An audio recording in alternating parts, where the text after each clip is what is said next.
Welcome, everybody, to another episode of Need Some Introduction. In today's episode, we'll be exclusively discussing, and I honestly do not know how long this conversation is going to take. It could be short, could be very, very long. An episode of Succession, the final season, episode 8, called America Decides. It's election night, Sona. Finally here. Were you wearing your button, your Jimenez button? They should have done some kind of tie-in. They could have done something with that. You're actually a stealth Mencken supporter. Oh my gosh, could you imagine? No, never. He's got to cut my taxes. That's all that matters. And what was your experience of watching this? I was stressed out, depressed. How did you feel watching this episode? Well, first of all, I felt like I'm the worst at predicting this show, right? Because I've said a few things with this season that have just not borne out, including that I thought if Mencken was going to win, we would have seen his character a little more up until now. It was the sense of like, wow, I got it wrong yet again. And then it seemed pretty clear that this was supposed to be some parallel to 2016, right? So I think I resigned myself pretty early on, actually, as to how it was going to come out. So in that way, it didn't stress me out because I was resigned to it. There are some things I think that differentiated a little bit that we can get into. And I think that's kind of the most nightmarish aspects of this particular scenario. But to your point, I think that it's pretty clear, we hear it's not Sid. It's another woman that actually reminds me a little bit of Sid here yes, at the I end. agree. Sid 2.0. She mentions to Tom towards the end of the episode that this is obviously going to go to court and there's going to be, the state committee in Milwaukee. I should say the city committee in Milwaukee, but also the state in Wisconsin, and maybe even federally. This thing's going to drag on, she mentions, for months, potentially, maybe all the way up until the inauguration. I mean, we saw an attempt at this most recent election, obviously, although it's, there was really no case to be made in that scenario. In this scenario, this is a very ambiguous situation that we'll get into over the course of the episode. And I think that you may not have been wrong, by the way, that Mencken wins or not. There's a lot of ambiguity here. Well, that's fair. Yeah, that's fair. They're saying, well, we know how Milwaukee would have broken with those absentee ballots, and it's a very close election. You can imagine it being so close, even without the absentee ballots, that maybe has to go to a recount, and maybe the recount goes to Jimenez, True. right? And then that, which I mean, could still be a nightmare, right? Because you can imagine Mencken's supporters like, rioting in the streets. And I think there's definitely going to be rioting in the streets because we saw it in the trailer for the show itself, right? So something's going to trigger that. Yeah. And in that way, maybe a little bit of a hybrid of 2016 and 2020, where we all had to wait, right, to know for sure who really won until several weeks after Election Day. I can't entirely remember. And how about 2000, right? Think about 2000. That of was, course, that recount dragged on literally. Yeah. And it was, we were days away from the inauguration and there was still people who were saying, no, the recount's not finished. Right. So that dragged down even more so that we kind of forget that one because it's a little further in our memories. But yeah, unfortunately, this has been a pattern recently, and I don't think it's going to get easier as time goes forward. All right, let's get into this episode. We open, it's Tom and Greg. There's a lot of Tom and Greg in this episode, by the way. I loved Greg in this episode, I have to say. I thought he was the best comic relief. There are times this season that I have found Greg to be, we're seeing a bit of an ugly side of him. I think totally still exists. I don't think Greg is a good guy, but I thought he was really funny here. He was. I mean, we'll get to the whole wasabi incident. Even also when he's describing his night with Mattson, I thought was hysterical. Absolutely. Yes. I drank things that aren't normally drinks. Yep. I danced with an old man. And he didn't want to dance. He didn't know what was happening. He was confused. Greg asks how Tom's doing otherwise. He says, he's not doing well, marital strife. But this is important, by the way. You mentioned it right off the top that Tom is very interested in how things went with Greg and Mattson. And, I'm not sure we can now take Greg fully off the map as to the possible successor because he's making his inroads with Mattson here. I get what you're saying, and it did cross my mind as well. I still think it is highly unlikely, but it almost seems like they are trying to plant that there is, in election terms, a path to victory for Greg. Yes, exactly. Maybe the biggest joke in this very dark episode is when everybody's on the phone and at some point they're like, I heard from Greg. I talked to Greg. Yes. All of a sudden, Greg is all of a sudden the center of the universe. What happened? Yes. He's the one who's telling everybody with the way the election's going to be called. It's pretty amazing. It is. Oh, interesting when he is having that conversation with Tom that he says, you know what else I heard from Mattson? Shiv has been talking to Mattson, has some side deal going. Did you know anything about this? And great face acting by Tom, the actor who plays Tom McFadden. McFadden sounds right. Great face acting. Oh, I don't know anything about that. And of course, she's been looping him in on these conversations. He's been in the room for the conversations at Absolutely, times, yeah. with his feet up on the desk. Yeah. Yeah. The siblings are together. I like how Roman is calling everything a false flag. Everything he doesn't like, false flag, false flag. Mm-hmm. Anything that sounds bad for Mencken. After that initial conversation among the siblings, we see that Mattson reaches out to Shiv. He's talking about like, well, I've been hearing from Greg, like we mentioned earlier. And she goes, Greg? And he goes, yeah, we include him in the conversation as a normalist. I like this idea as a normalist. At this moment, early in the episode, they think that Jimenez is going to win the election. That's kind of the way everything is pointing. Everyone's still trying to get on his good side. Of course, Shiv is feeling pretty comfortable here, trying to grease the wheels here with Mattson. They'll be upfront about the numbers in India once the deal is finished. And Mattson says, you know what? After talking to Greg about all this, I think we're going to keep these numbers to ourselves.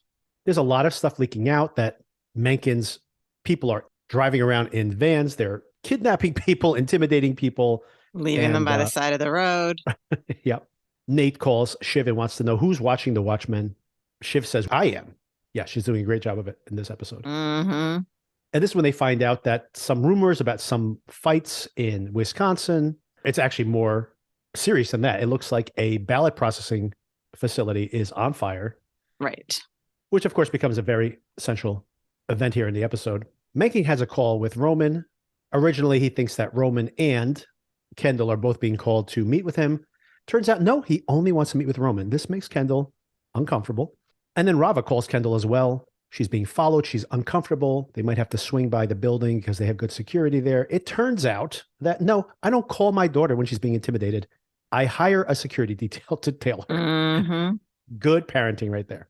And then Kendall gets off that call and goes directly to having a conversation with Jimenez. He tells him that he's going to make sure it's going to be a fair count that day. And he's also still trying to get some kind of commitment to some investigation of tech. We got to be hard on big tech, right? And Jimenez does not want to even have that conversation, which might be a nail in this coffin here, potentially how this all turns out. Roman does meet with Mencken. These offices must be very close to each other in New York. He gets there very quickly. Everyone pretty much thinks that he's going to lose. And I like this conversation he has with Roman saying that winning takes care of itself. But if I lose, I want to make sure that it is correctly characterized as a huge win. Mm-hmm. And in a way, he's actually right. I mean, when you think about agree. the timeline here, Logan breaking that scandal about the current president, he decides not to run. He drops out. It's only 6 months before the election. Like, think about that. I don't think that's ever happened where you had such a small window to pick a new candidate. This guy's a nobody. He comes out in the crowded Republican field, and then they winnow down, and he's able to, use his white supremacist conversation to get enough of a following to win those primaries. And now here he is as the candidate, and maybe not so different from when Trump ran. A lot of people just kind of said, well, that guy's not going to win. And he kind of snuck in and kept winning, and then he potentially wins the whole thing here. So it is a pretty impressive insurgency, considering he's a nobody.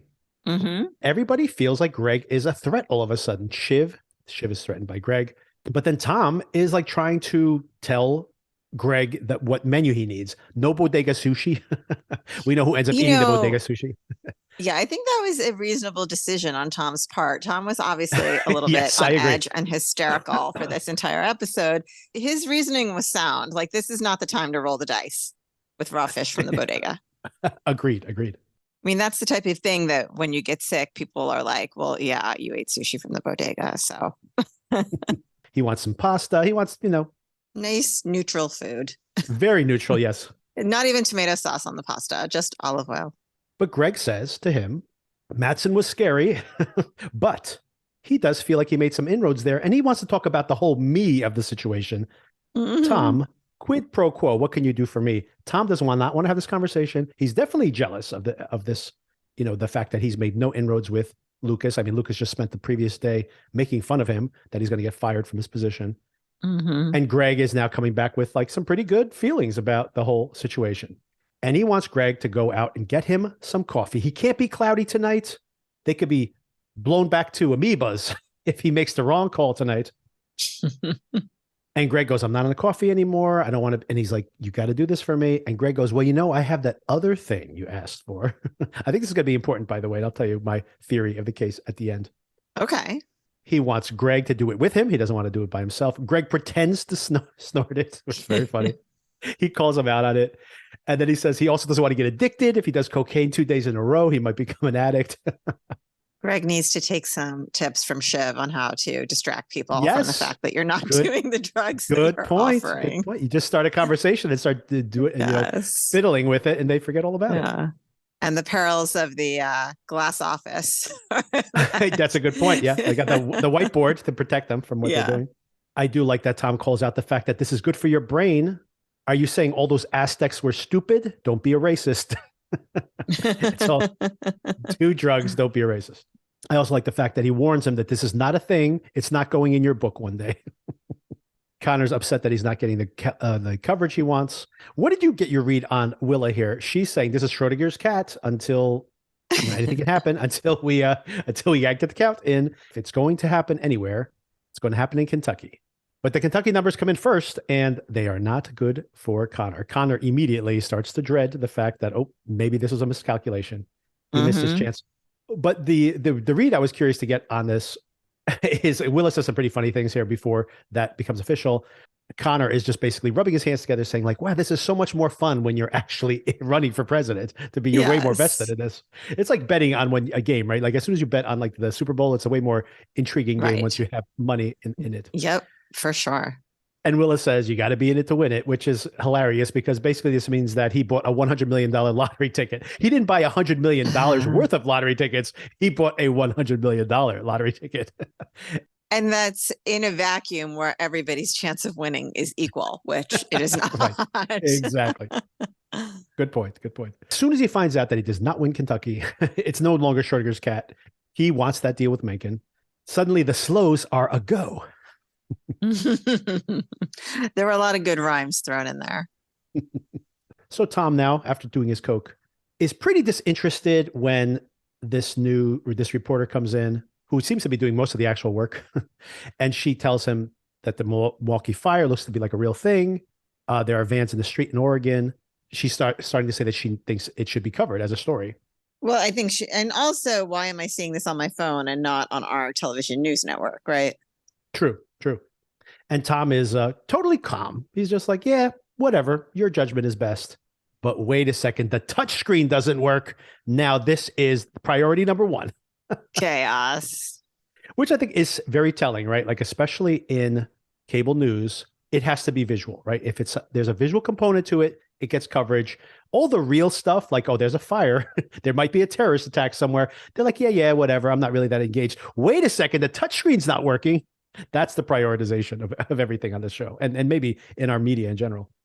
I mean, but do you remember we grew up in a time without the touchscreen, and it was really cool when they were introduced. It was very exciting. You would literally watch just for the touchscreen. You're like, wow, look at that. Just for someone to touch it and it changed a different color. It was so cool. Yeah. And now it's so much more advanced. You like zoom in, you can see all the little county breakdowns. Oh, so exciting and pointless. The results don't really change. Shiv is pressuring Tom as he's, freaking out about the touchscreen. Shouldn't we be reporting about the firebombing? And Tom's excuse is that he doesn't want to be disrespectful to the audience.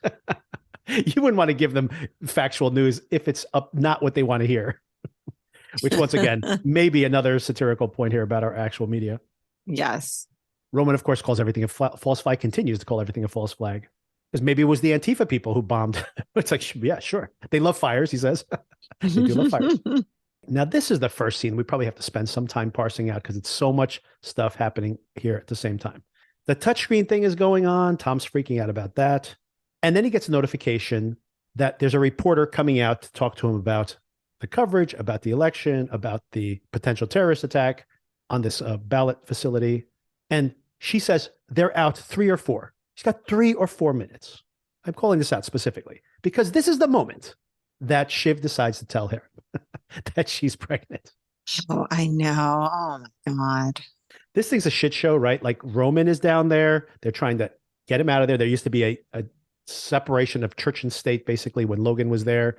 They have been warned previously that if they they can get like kicked out of the election pool and like getting all their contacts internally, which of course would destroy them as a news organization. If they're not considered a new news organization anymore, this is of course Logan's pride and joy. He needs to have some semblance of being a legitimate organization. And all the siblings are down there trying to get the journalists to read out the stories that they want them to read. It's a complete fiasco.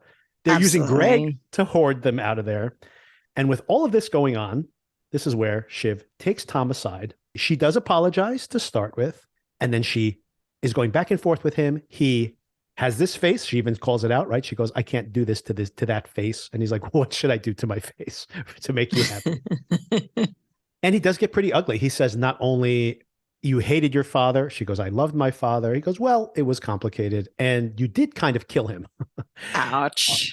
Yes. And then, of course, she uses that, her last, arrow in her quiver. She's pregnant with his baby. And then he turns to her and says, is this even real? Like, is this just another play? Which, of course, is incredibly, incredibly hurtful to her. But I did want to spend some time here on this because she obviously is starting this conversation and apologizing and everything else. She definitely want to hear him apologize back to her. There's that aspect to it. She does, I think, want to overcome this. She does want to, and probably has wanted to tell him already about the pregnancy. But at the same time, this moment, she's trying to cover the election in the way she wants him to. So she's trying to get that out of him and conflating that with all this personal stuff that's going on. Yes, I think Tom was a little bit cruel here, but yeah, I totally understood where he was coming from. And I totally understand why he said the things he said, aside from maybe you caused your father's death. I feel like this is why she's so difficult to root for. Right. She is so immature and so impetuous at times. It has never occurred to her or to any of them, because they have grown up with such privilege, that like other people have things they are responsible for. Other people have things that they need to do that they might not be able to give you their full attention right now, no matter how much money you have. Yes, she has a reason for picking the time that she's picked, but she hasn't thought through the effectiveness of that and whether it's going to get her what she wants. We'll see it again in another very important scene later on, but I think that's the key point you just hit on there. We were just talking about this a week ago or 2 weeks ago when she was with Mattson. Her strength is being in the room saying, I'm one of the guys, I can give it as well as I take it. And she can use that to get into the room. And then she cannot play out the consequences of her actions. She doesn't have that conniving skill that maybe her brothers do have to different effects. She can't follow through. And it's a problem here. She walks into the room. She's like, I'm going to try to win him to my side. I know that I have this emotional hook in him that I can use, but then she plays it all wrong. Completely. Yeah. It's incredible how badly she plays this, and continuously throughout this episode, by the way. Oh, yeah. Roman and Shiv and Ken are back together. Once again, Roman has returned from his meeting with Mencken. A very, very quick turnaround. He's staying next door practically. Maybe he is. It's the hotel across the street from. Maybe yeah. No, we saw him in the car, though. So at least it's somewhere farther away. I assume within a few blocks, though. Ken's in the middle of this. Shiv obviously has her favorite candidate. We know where Roman's allegiances lie. And Ken feels conflicted. He does at some point feel like this is the wrong direction for the country, the wrong candidate. And he is swayable. Obviously, that is kind of what we're seeing happen here. Is like his decision is very central to kind of the way things go. Roman is pushing the fact that Jimenez is not going to block the Gojo deal. He won't make that commitment. And this is when Tom comes in and mentions that there's some of the news channels, these very, very right wing, kind of like the analogs for like AON or something like that, are about to call Wisconsin for Mencken because without the ballots that have been destroyed, they don't think there's enough votes to change the direction of its current standing, which is with Mencken having a small lead. In a way, Roman is the one who's the most adamant about calling this thing. And there's the fact that this state hasn't actually been called yet. But Shiv really doesn't have a leg to stand on when she's trying to get Darwin in there. And Darwin at least has everything he says is completely logical. As much as I am repelled by Roman in this episode, he's actually right on this front. There's not going to be a revote. It's never happened in the past. It would be very difficult to do that. Darwin, for example, is saying like, well, we know more or less how those votes would have gone, and it would have been enough to put Jimenez over the top. But those votes do not exist. They're not going to count votes Right. that don't exist based on demographics. That has Right. never happened in history either. So the fact that she's like saying we have to wait for those type of things to happen, no one's going to use the voting patterns of the previous election. That's never been the case ever in history, and it's not going to happen now. I agree with you. Practically speaking, all of that is true. But I guess that it's more a discussion of everybody's principles. Maybe you need a statement from the election commission saying, Right, like, right, well, unfortunately, what's done is done. So here we are, before you make the assumption that what's done is done. right.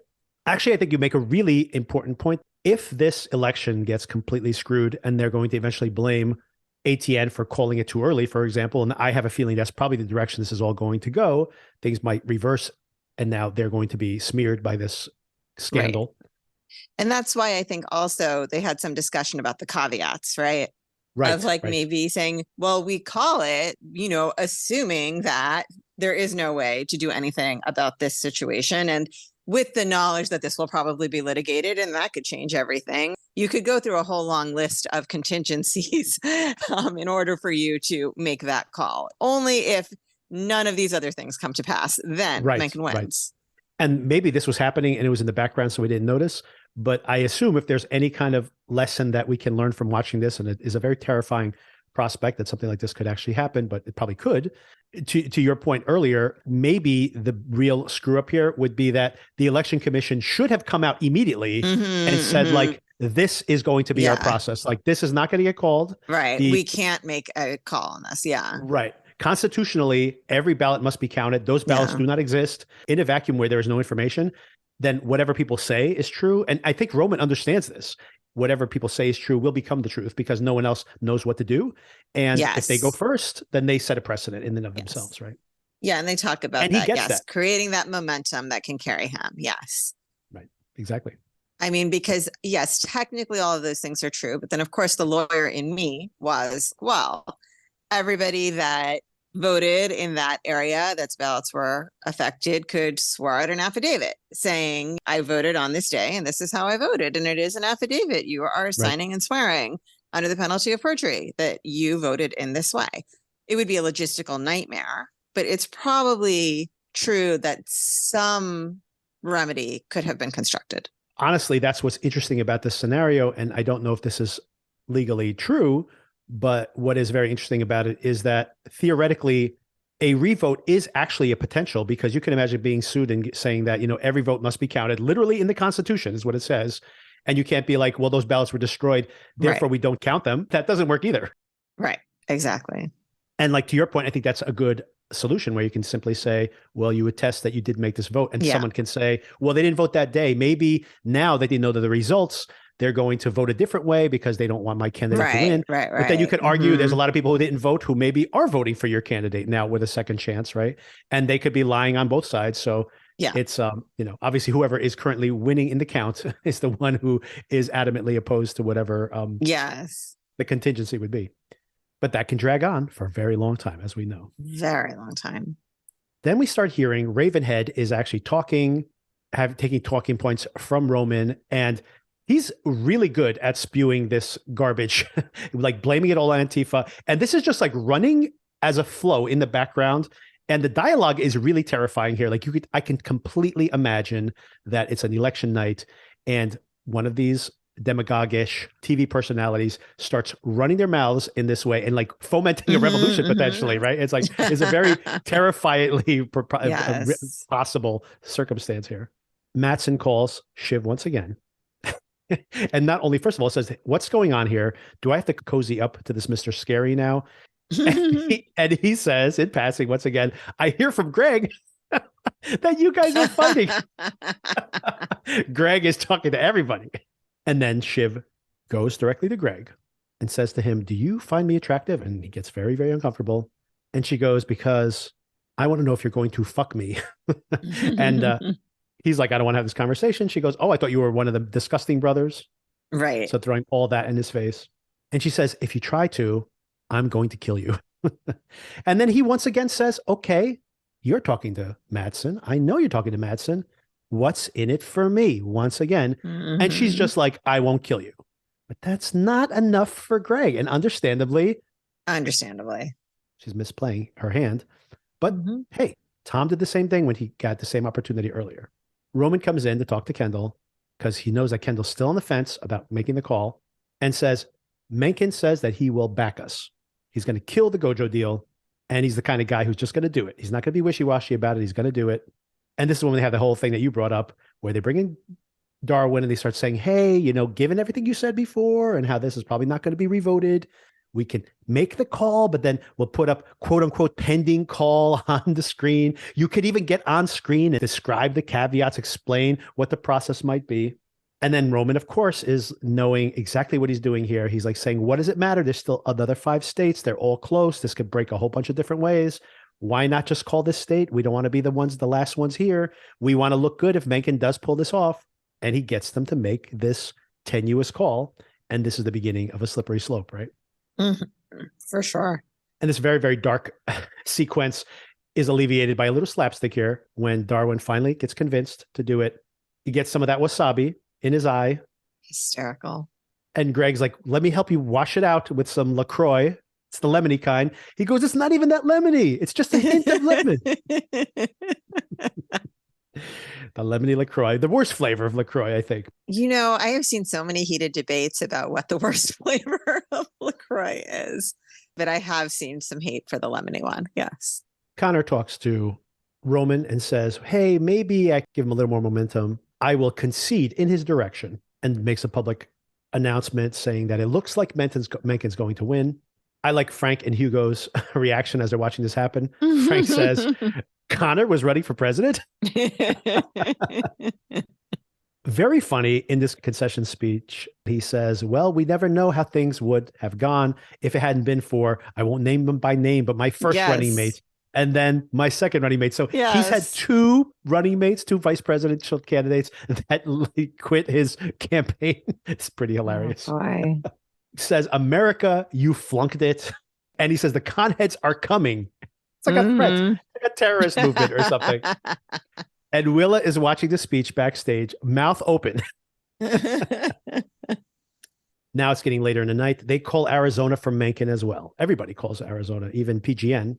And now with that pending Wisconsin that they gave Mencken, even though they're the only ones that called Wisconsin, they are now in this pickle where if they call Arizona, they're basically calling the electoral vote total for Mencken. And this leads to a fight between Roman and Kendall. Ken saying, maybe we need to back off of that Wisconsin call. Roman throws in his face these such petty things, how they always had to eat chicken when they were kids. He wanted to eat steak, but Big Brother always got to pick chicken. So it's just this pettiness is playing itself out on the national stage, which is amazing. Once again, this critique I think they're making of this whole system where these people, these elites are making all these decisions based on just their own personal beefs. Exactly. Beefs, no pun intended, the steak beef. I mean, but in fairness, we do see that 2 out of the 3 of them are conflicted about what's happening. True. Roman is really repugnant here. He's like, wah, America. Kendall's like, well, you know, it is a pretty good idea. And then this is really important piece of dialogue, which we have. I think we said this in a previous episode, that this whole show is about how nothing matters to these people.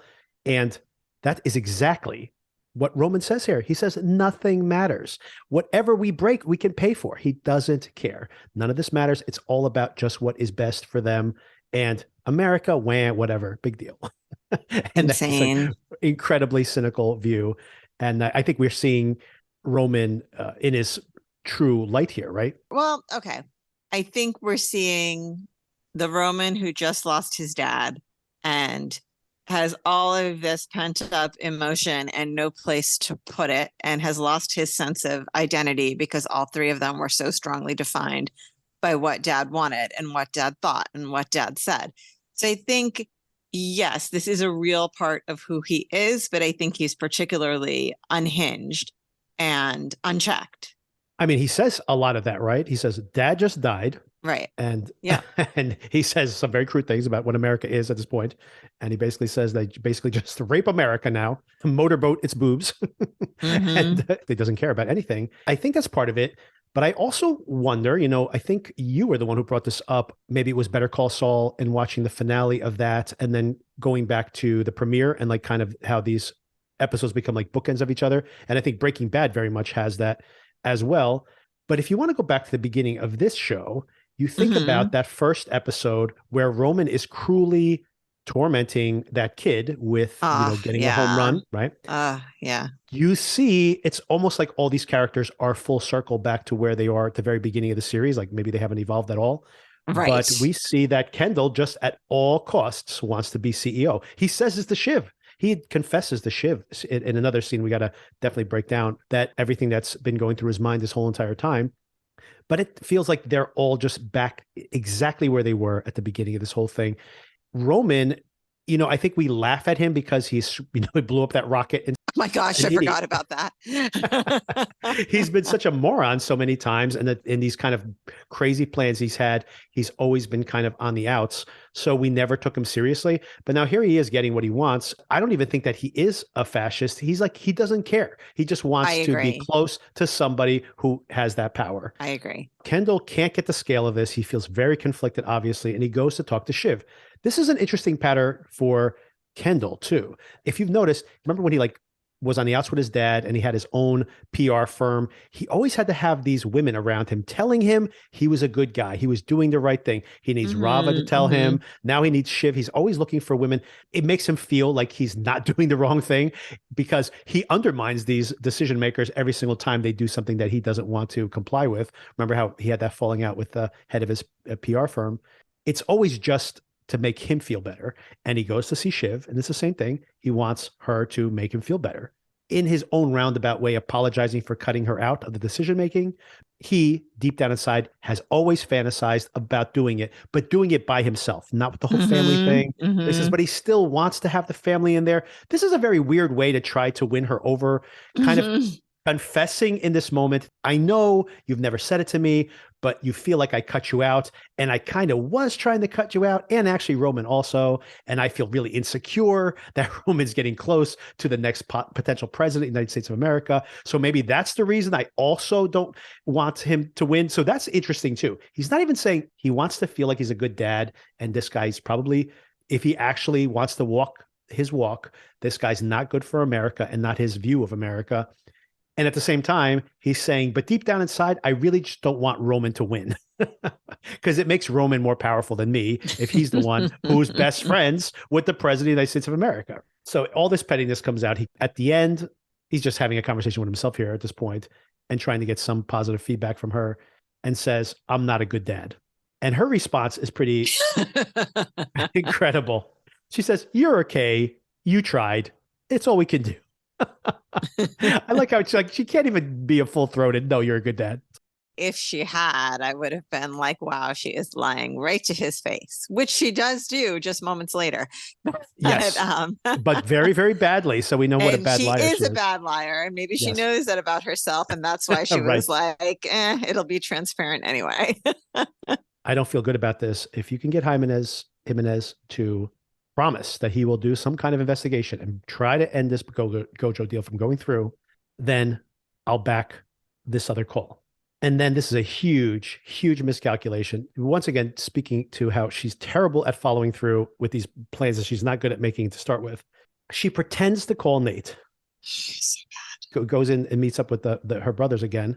And she is just flailing here. She not only lies about calling, she doesn't have a convincing story as to what they told her. She doesn't want to be too concrete about it, obviously, because she didn't actually speak to them. So she wants to be able to back out. I understand that.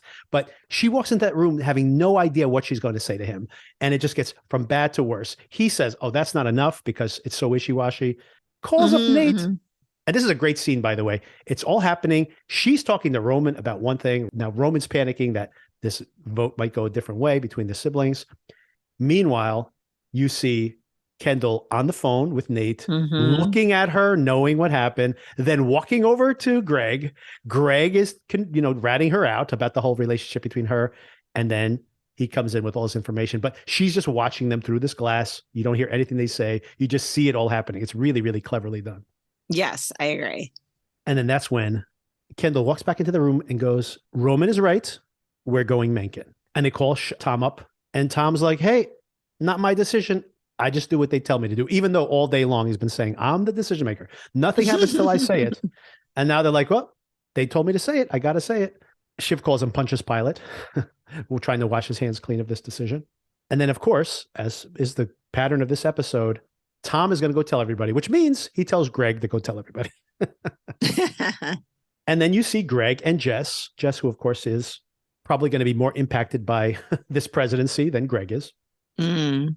She's very uncomfortable with the fact that Greg is going to make this call. And he's uncomfortable about it also. What did you think about this whole moment where she's saying, well, you don't have to just go with the flow. You don't have to do it. You can actually wait a few more minutes. What do you think she's trying to say there? I mean, what does it change if they wait a few more minutes? Or does she think maybe there'll be more information about what's happening in Wisconsin? If you bide your time and you wait, maybe the facts will change. What do you think is happening in this delay here in the hallway?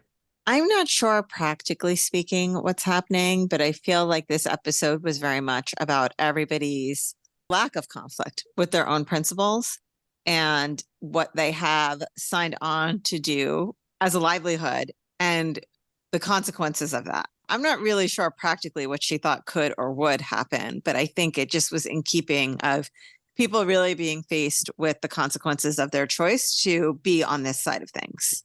I think this is also a criticism that I've had, and I think you can make about corporate America, maybe just modern capitalism in general. I worked at a company that had a huge accounting scandal, and it was not Enron, but it was post Enron. It was basically when a lot of people were under microscopes after the whole Enron thing happened. And when the facts came to light at what had happened there was a lot of people saying like, well, I just did what they told me to do. I just did this. I just made the report look like they wanted to. I just did the report like we did the year before. And it was just sort of like, I just did what the higher ups told me to do. And it went all the way up the chain. Like everybody was just kind of saying, well, I was just following it. And I just, we were just doing the same kind of accounting practices that everybody else was doing. And everything they said was true. They had plausible deniability of everything they had done. Everybody individually felt like they were just doing their job and they hadn't really lied. And you could make that argument. But in the end, they were falsifying their accounting records, right? Collectively, although everybody individually was just kind of doing what they do, right? And I think there's kind of a criticism in there that's kind of how everything happens nowadays, unfortunately. Or maybe always was this way. And it's just something we're more conscious of now. Yeah, that's a good point. And of course, in this particular case, everybody's just going with the flow, the underlings. And then at the top, the decision makers are really driven by just purely selfish and in some cases, just purely personal vendettas. Yeah. So then Greg goes down to say, hey, we've made the call. It's Mencken. Greg's the one who comes in and says this. And Tom is there. This is another really weird situation. He sends Greg in there to say the words. And then Tom's like, yes, I've made the decision. So he's there, but he lets Greg make the announcement. Very strange. It's almost like the way they fired people the other day. So they make the call. And as soon as it happens, almost immediately, Mencken's waiting for it. And he goes and makes his speech saying that, well, hey, this very well respected news organization has made the call. So I think I'm ready to accept the win. It's weird the way he phrases this, that like, hey, votes could have gone a different way on a different day, but that's not how it went. And then there's a lot of dog whistles in this very disturbing call. He's a defender of democracy, but we have to be aware of democracy also. Got to be wary of that democracy. Don't we all really crave something clean and true in this dirty land? Not some grubby compromise. This is a very disturbing acceptance speech he has here. And you see Kendall absorbing this, kind of being like, what have we done? And then, of course, right after that speech, Roman gets a call from Mencken, and Roman calls him, hey, hocus pocus. I missed that. Hocus pocus. I don't have time to talk now, but we're going to go really far together. And as the end of the episode wraps up, Tom is being attacked by PGN, and I'm sure by all media outlets being like, this guy made the call tonight. He has connections to Mencken. This is all kind of shady stuff going on here. And then we have Kendall in the car. Once again, this shot of Kendall in the backseat of his car. We've seen this so many times over the course of the show. He's wary of everything that's happened tonight. He wants to see his kids. Rava says it's very late. He goes, yeah, I guess I'll just see you guys at the funeral tomorrow. Of course, we're going to have the funeral tomorrow, next episode. And then he ends things talking to his driver, who's also a minority, by the way, who probably is not happy at all about Mencken winning. And he says to him, some people just can't cut a deal. What do you think that means? Do you think he's blaming like Jimenez, saying if he had just made a deal with him that things would have gone a different way? Like, is it a way to exonerate himself for one decision he made? That's the only thing I could think of. But right? here's So my overarching question, which yeah, probably there is a very basic answer to that you will tell me. Don't they have this knowledge about the games with the numbers in India? And can't that tank the deal? we have Shiv angrily storming out. She calls Yes. Lucas up Matson, immediately. yeah. Madsen, yeah. Mm-hmm. It says to him, "We're going to go public with the numbers tomorrow." So rather than burying it like he was saying, she Mm-hmm. has some plan to announce the numbers, which theoretically would Right. be bad for him. Right. And she's like, "We're going to blow this whole thing up." She basically wants to destroy ATN. My biggest fascination at this moment is understanding what her plan is, because this whole episode was about showing how absolutely terrible she is at playing this game. But maybe that's a setup because she has some grander scheme in place. Maybe she is a good political operator, but she's a planner, not an executor, right? Because how is she going to take these numbers who supposedly are going to hurt Gojo's valuation and somehow destroy ATN with it? I'm very curious. Yeah, she's got some kind of spin in mind, I guess, but I agree it's confusing as to what it would be. And I think with 2 episodes left here, I do think it is once again a conversation about succession. It is these three that are still the ones who are in the running. We've kind of probably no longer have Tom as a possible winner of the crown. Greg, as much as I like to enjoy speculate on that, I do not think is actually going to be a player here.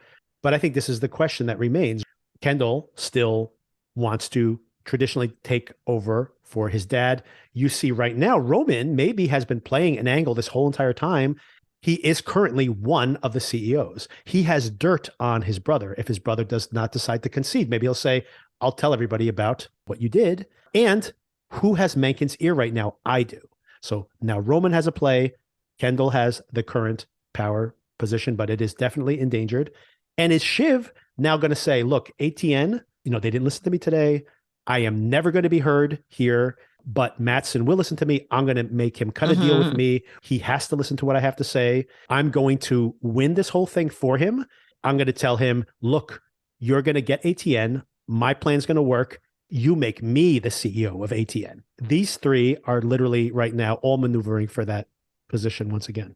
But more broadly, what is ATN going to be worth at the end of this? Let's say that there is some huge fallout from this election. Right. ATN gets smeared as, Right.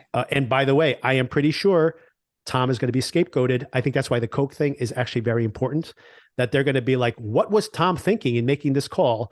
Do you He think was high. that, yes, do you think if like the vote total comes in and they're like, look, with the remaining ballots and with, for example, mail-in ballots that came in late, and maybe there were some other ballots in a different location and they kept that quiet, we're not going to tell them that most of the ballots are at the secondary location because the terrorists will just try to firebomb that one too. So we're just going to count the ballots and keep our mouths shut. And then tomorrow, Wisconsin definitely went Democratic. Then they're going to be like, ATN is going to look like terrible. And Kendall's just going to be like, Tom was high. Wasn't our fault. That guy over there, that moron over there, he's the one who did it. Tom's going to definitely be the scapegoat for whatever the fallout of this whole thing is. The thing I'm most curious about is what is Shiv's plan, especially how does she think that Gojo's bad numbers are going to hurt ATN? That's a really weird, jujitsu move there that I would not have expected. Originally, I thought it was just the idea of like, how they try and release controversial news when other stuff Right. is going on so that it gets buried. So I That's thought a it was good just an point. That's a idea very of like timing the news cycle and getting in front of it. So it's like, but I did tell you it's not something I was trying to hide, but no one paid attention because so much other crap was going on. I think you're hit it on the head. If they go public the next day with Logan Roy getting buried and this scandal going on with the election, nobody is going to pay attention to the Gojo numbers. I think you're right. I think And that's right publicly. But then my question is, isn't it still a basis to blow up the deal, though? potentially she has enough dirt to torpedo the valuation of the company. If that happens, then they'll be desperate to take a Gojo purchase and Mm-hmm. they'll take it for even less, right? If they wanted to. Right. Okay. So this might be a spoiler. I don't know, but this is extra textual, so I could be totally wrong.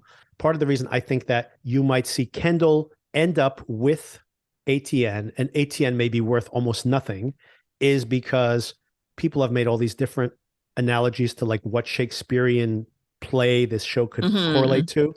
Okay. And Jeremy Strong has called this Richard III. In Richard III, Richard III ends up king, but basically the country is on fire. He's won a kingdom of burning wreckage.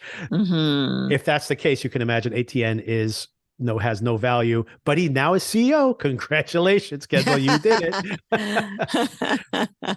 I do hope that's the case, because I think that even as enjoyable as these characters are, and honestly, if they had a show 10 years later where they're all hippies living on a commune somewhere, going to family therapy, I would definitely watch that show, because I do want to catch up with these characters in the future. At the same time, I do hope that these terrible, terrible people do face some consequences for their actions. Right. But that's not what really happens in the real world. So maybe that's not going to happen here either. Fair. I do want to circle back to the conversation between Shiv and Kendall. She's not really wanting to put up with him. The pat on the back. We've seen that a couple times where they're trying to recreate that. Yes. That hug again. Yes. Just, at any point, someone is not into it. Usually Shiv, by the way. Remember when they're trying to manipulate Shiv with the hug, and she's kind of like, yep. Not working, and trying to do it here again. But when he's talking about how he is not a good dad, he asks her, do you think the poison seeps through? What did you think about that? I mean, I assumed he was talking about just, generational dynamics being very hard to get out from. I mean, he has this pressing on him that he wants to be a good dad. He doesn't want to make these bad decisions, but then he goes and makes them because the selfish incentive is there, right? So it's it's a very cynical view of the world we live in, unfortunately, but maybe true. Those dynamics, good or bad, continue themselves through generations unless somebody is affirmatively trying to change them. Maybe we've discussed it on the podcast. I'm not sure. One of the things that compelled me to go to therapy is realizing how easy it is to subconsciously continue things that are not healthy dynamics, because that's what you know, and that's how you were raised, and being able to make that break between what you know and what you wished you had and trying to give that instead. It has to be a very conscious, purposeful decision. I think what we have seen from these characters is that they're not interested in that type of introspection. But they want to go through the motions that, I've been in therapy, I've been in rehab, yes. To say that they've done the work, supposedly, to say it, not to do it. Yeah. A couple of quick questions I have, and maybe we talk about scenes from next week briefly as well, but do you feel, I felt this way, maybe this is something that rubbed me a little bit the wrong way with the show, made it less pleasant to watch this week than it has in the past. Not only the results of the election, obviously, and this really toxic character, but the fact that they introduced Mencken last year as this really ugly character, and then they haven't really dwelled on him, like you mentioned, how we haven't spent that much time with him. It's almost like they put him in the back seat so that we can enjoy the comedy of errors with these characters. And here's where it rubbed me a little bit the wrong way. I feel like the creators of the show are punishing us now, saying see, you've been laughing this whole time, and this is what you get. I think it's the point they're trying to make, because you think about Roman in this episode. Roman is utterly despicable. Yes. And, we've been laughing along with him and enjoying him and laughing at all his quips. But this is what he really is deep down inside, right? That's, once again, maybe that's an intentional criticism. Not only that, but how many people I know, younger people who voted for Trump, for example, didn't care at all about his policy. They just thought he was entertaining. He's more entertaining than the other guy. Oh, isn't that a way what we did, where we said Roman's the funnier one? And you're like, well, yeah, but you might end up with a fascist in the White House. Yeah. I mean, I think a lot of this show is about people can't change their nature unless they really don't want to be that anymore.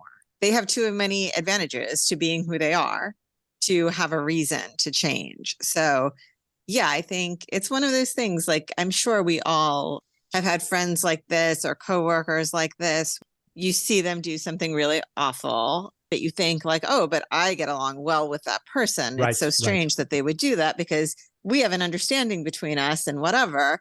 And then eventually it does come around to you, right? Someone who lies is a liar. Eventually they will lie to you too, because they don't see that that's a moral failing of some sort. And then you think well, wasn't I the stupid one? Because I knew this person was like this. Right. So why did I think I would be the exception? Yeah, exactly. You have a pet lion. Eventually the lion bites you and you're like, exactly. You're like the Siegfried and Roy thing, right? Well, exactly.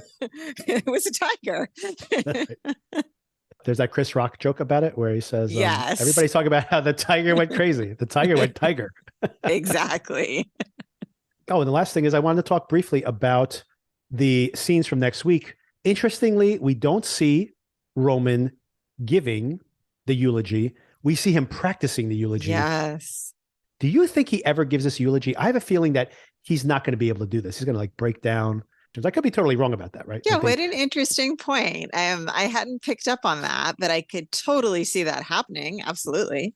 It's funny, like you watch like Barry, or we used to watch Mad Men. The scenes for next week have absolutely nothing to do with anything. Right. Oh, the Mad Men ones were the worst. Yeah. Oh my God. You have to see Barry. I know you don't watch Barry. The scenes for next week are hilarious.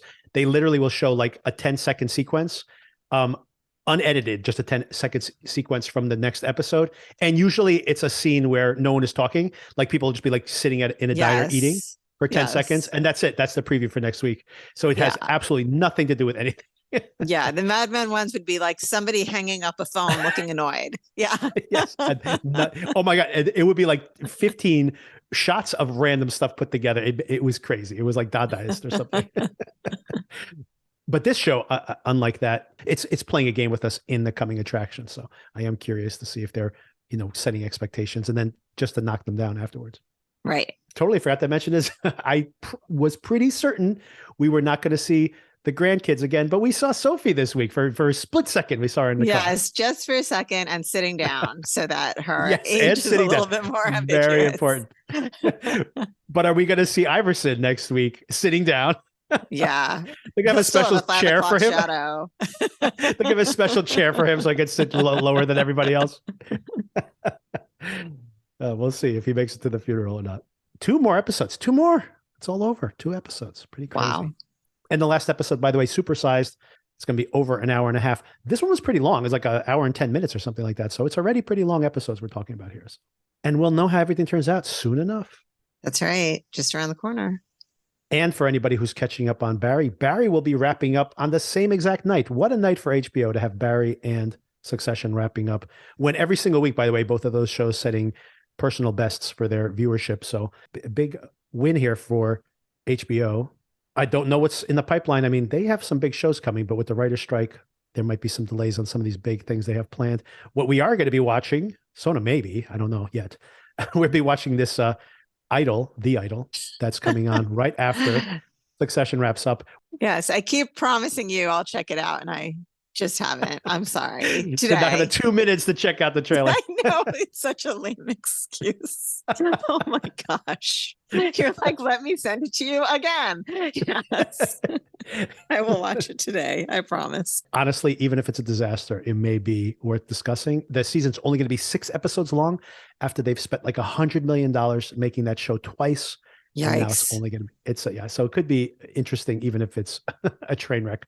But I'll be watching it. I'll probably be covering it here on the show. And of course, we're also wrapping up Yellow Jackets, just 2 more episodes of that show as well. So I think, I might be against popular opinion here, but I really am liking the second season more than I like the first season. I agree with what you're saying. I actually have been pretty happy with it. And I've been hearing some negative things about this season. I think what the first season had an advantage was that it kind of came out of nowhere and it kind of took everybody by surprise. Yeah, so much was unknown. Yeah, exactly. But I feel like the same way that you do. I think that the first one was all about teasing a mystery and introducing these characters. And it did have some big shock revelations. And the show really like blew up, no pun intended, late in its run, those last 3 or 4 episodes. So once again, I think it had that element of surprise, of catching everybody off guard. I think they've done a great job of expanding it this year. And I hope that they have a nice, satisfying season 2 finale, when they kind of had just a cliffhanger for season 1, no real finale. Right. I guess that could be a frustration too. I think if you're really, really vested in the mystery of what happened in the past, which I'm not as vested in. I mean, I care about psychologically what happened to these girls, but I don't really care about the mystery rules that much. Same. You really haven't found out much about the rules back there. So I guess if that's what you're waiting for, then you probably are frustrated. Yes, that's fair. But yeah, I'm enjoying it. And 2 more episodes there too. So subscribe so you know when those episodes could become available. And I'll introduce what we'll be covering when these shows wrap up in the next couple of weeks. Thank you, Sona. Thank you. We'll talk soon. Talk to you later.